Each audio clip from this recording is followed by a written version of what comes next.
Bonjour à tous et bienvenue sur la chaîne Un abonné rennais. 174 jours après le dernier match officiel du Stade Rennais au Roazhon Park, les Rouges et Noirs sont de retour aujourd'hui à 17h et affrontent le Montpellier Hérault. Après un match encourageant à Lille, les Rennais ont des absents, notamment Traoré, Sibatcheux, Loriente et Mendy pour cause de Covid-19 et Bouaye suspendu. La surprise, c'est la présence de Guirassy dans le groupe. L'attaquant qui vient d'arriver en Ille-et-Vilaine pourrait déjà jouer son premier match au Roazhon Park. Côté Montpellier, ils jouent leur premier match de la saison en Ligue 1 car la rencontre contre Lyon qui était prévue pour la première journée de Ligue 1 a été reportée. Et eux aussi ont des absents importants à cause du Covid, en la personne de Delors, Mavididi et l'emblématique capitaine Hilton. Voilà pour la présentation du match, en espérant que les Rennais nous offrent un remake de la dernière rencontre contre les Héraultais.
Chers supporters, deuxième journée de Ligue 1 à Paris, Montpellier contre les Rouges et Noirs du Stade Rennais.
Pour ce retour au Roazhon Park, les premières minutes sont un peu difficiles. Le Stade Rennais n'a pas beaucoup d'automatisme, mais c'est à la 22e que le match se lance vraiment grâce à un rush de Rafinha qui laisse son défenseur derrière lui. Accélération, il va alors la centrer en retrait pour Hunou par exemple, mais Le Tallec va pousser le ballon dans ses propres filets. Ouverture du score. Le Tallec contre son camp. Ensuite, aux alentours de la 30e minute, Hunou aura 3 grosses occasions pour breaker, notamment un face-à-face où il mettra le ballon sur le poteau.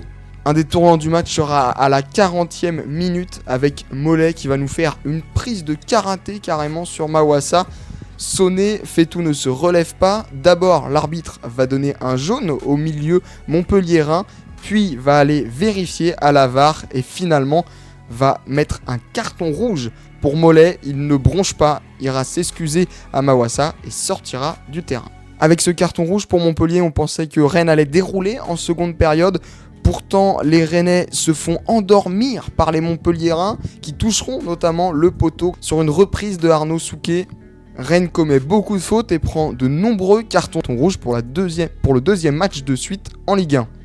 Et à la 77e minute, Eduardo Camavinga va nous donner une action de grande classe et va marquer pour breaker face à Montpellier. Il va marquer donc le but du 2-0 au terme d'un rush solitaire magnifique.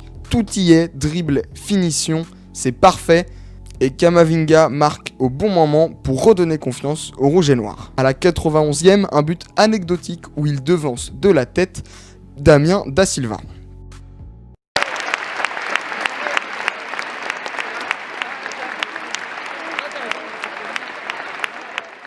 Pour ce retour du Stade Rennais au Roazhon Park, on retiendra que le score car les Rennais n'ont pas fait le match de l'année. Déjà un gros manque de finition pour Adrien Hunou qui va rater 3 occasions franches. Ensuite, on ne va pas profiter de l'exclusion de Mollet alors que déjà que les Montpelliérains avant l'exclusion jouaient défensif. Là ils vont encore plus reculer mais Rennes ne va pas forcément en profiter. Et on va encore se prendre un rouge à cause d'un geste non maîtrisé. Il y a aussi ça à régler. Et heureusement que Rafinha et Camavinga nous font des exploits en solitaire pour marquer. Sinon, ça serait annoncé un peu compliqué face à une équipe de Montpellier très regroupée qui marque un but sur à peu près une de ses seules actions du match. Je suis donc à la sortie de ce Rennes-Montpellier un peu bizarre. Il y a quand même une victoire rennaise. Est-ce que c'est la chose à retenir aujourd'hui, Antoine ? Ouais, je pense que retrouver le Roazhon Park et la victoire, c'est tout ce qu'on va retenir aujourd'hui. Maxime, qu'est-ce que tu as pensé de ce match un peu spécial avec 2 cartons rouges encore une fois ? Le match, la deuxième mi-temps surtout, était plutôt mauvaise. C'est joué sur un faux rythme. Montpellier nous a endormis tout simplement. Et bon, après, la première était plutôt de bonne facture, on a maîtrisé. Mais non, le match pas terrible dans son ensemble. Voilà. Et Noah, est-ce qu'on va distinguer un joueur parmi les 11 qui ont été alignés aujourd'hui par Stéphane ? Camavinga bien sûr avec son but et sa performance est incroyable et Sopi aussi pas mal. Bon premier match donc intéressant à suivre. C'est vrai que notre salut passe encore par les jeunes. Ça peut faire penser encore une fois au match de Lille. Qu'est-ce qui manque un peu dans cette équipe de Rennes ? Des patrons, pas assez patrons, peut-être une mise en place tactique. Est-ce qu'on devrait repasser sur un 4-4-2 Ouais, je sais pas, ouais, peut-être il manque de patron, si t'as raison, parce que sur le papier on est vraiment bon. Et après c'est vrai qu'on a tendance là à s'endormir, à manquer de jeu et après il n'y a personne qui ressort hormis Camavinga alors que c'est le plus jeune. Enfin pas le plus jeune mais si c'est le plus jeune. Si c'est le plus jeune. Alors que c'est le plus jeune donc ouais. Ouais voilà donc c'est surprenant. Et Guirassy, bon, on a vu un tout petit bout. Maxime, qu'est-ce que tu as pensé de son entrée, quand même intéressante ? Ouais, plutôt intéressante. Bon, après, on n'a pas vu grand-chose, mais plutôt intéressante. Ouais, il m'a l'air pas mal, voilà. Après. Ouais, c'est vrai que pour l'instant, on n'a pas vu grand-chose, à voir comment ça va se goupiller. Bon, merci les gars. Alors, je suis avec Ronan et Jonas à la sortie donc de ce Rennes-Montpellier. Déjà, qu'est-ce que vous avez pensé de ce match un peu bizarre, Ronan Jonas Ronan. Ronan, pardon. J'ai trouvé que c'était un très bon match. À la fin, ils nous ont fait peur, mais au début du match, ils étaient bien dedans. Camavinga qui a fait un super but, super enchaînement et très beau match. Et toi, Jonas ? Ouais, pareil, au début ça se tenait, après ils ont pris de l'avance, ça a bien joué. Camavinga qui fait un énorme travail. Plusieurs fois, il y a eu des belles actions. Et puis sur la fin, ça commence à être un peu tendu. Heureusement que ça s'est fini, je pense, parce que ça commence à être dur. Alors, vous avez parlé de Camavinga, forcément, parce que c'est lui qui ressort un peu de ce match. Est-ce qu'il y a d'autres joueurs que vous ressortez un peu du 11 de Stéphane ? Aujourd'hui, il y a un très bon joueur. Ouais, Sopi qui était très bon aujourd'hui. Fetou Maoussa qui était très bon aujourd'hui aussi. Et voilà. Rafinha qui était moins bon aujourd'hui mais qui a fait des belles percées aussi.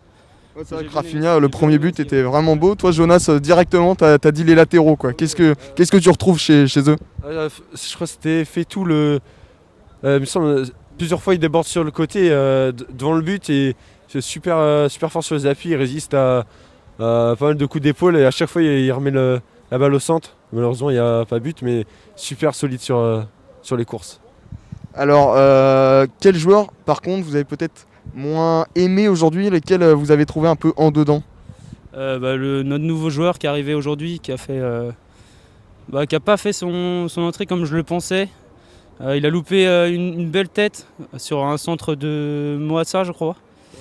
Ouais. Et je pensais avoir une meilleure rentrée de sa part. Guirassy, voilà. Voilà, c'est ça, c'est Guirassy. Ouais. On l'a pas trop vu jouer après. Enfin, il a pas joué hyper longtemps. Mais sinon, moi, c'est Nzonzi, je pensais un peu plus. Et bizarrement, je l'ai pas trop vu. C'est vrai qu'Nzonzi, pas mal de petites pertes de balles, tout ça. Ouais. Mais je vois, Ronan, que tu nous as acheté le nouveau maillot. Donc, tu m'as dit que pour l'instant, tu n'avais pas mis de flocage. Qu'est-ce que tu comptes mettre derrière ce maillot? Peut-être rien, peut-être un joueur? Voilà, j'attends, mais voilà, j'ai acheté le nouveau maillot. Donc sur l'ancien, j'avais acheté le maillot extérieur, le bleu, j'avais mis Kamavinga. Donc je pense remettre le même genre sur ce maillot. Surtout avec le numéro 10 cette année. C'est ça. Donc c'est encore plus beau. Bon bah merci les gars d'avoir répondu à mes quelques questions. Merci à toi. Voilà, cette vidéo sur Rennes-Montpellier signe le retour des résumés sur ma chaîne. N'hésitez pas à me dire déjà ce que vous avez pensé du match, à donner votre avis après avoir entendu le mien et celui des supporters que je suis allé interviewer. Donnez le vôtre, mais aussi dites-moi si ce genre de vidéo vous plaît toujours, qu'est-ce que vous verrez comme piste d'amélioration. Je lis tous les commentaires, je le rappelle. Et avant de finir, je remercie aussi Ronan, Maxime, Jonas, Antoine et Noah pour avoir répondu à mes questions. Je vous dis, n'hésitez pas si vous croisez quelqu'un avec un micro en sortie de match, c'est sans doute moi. Donc n'hésitez pas si vous voulez donner votre avis sur la chaîne, un abonné rennais, en espérant qu'on se retrouve très vite. Bonne journée à tous.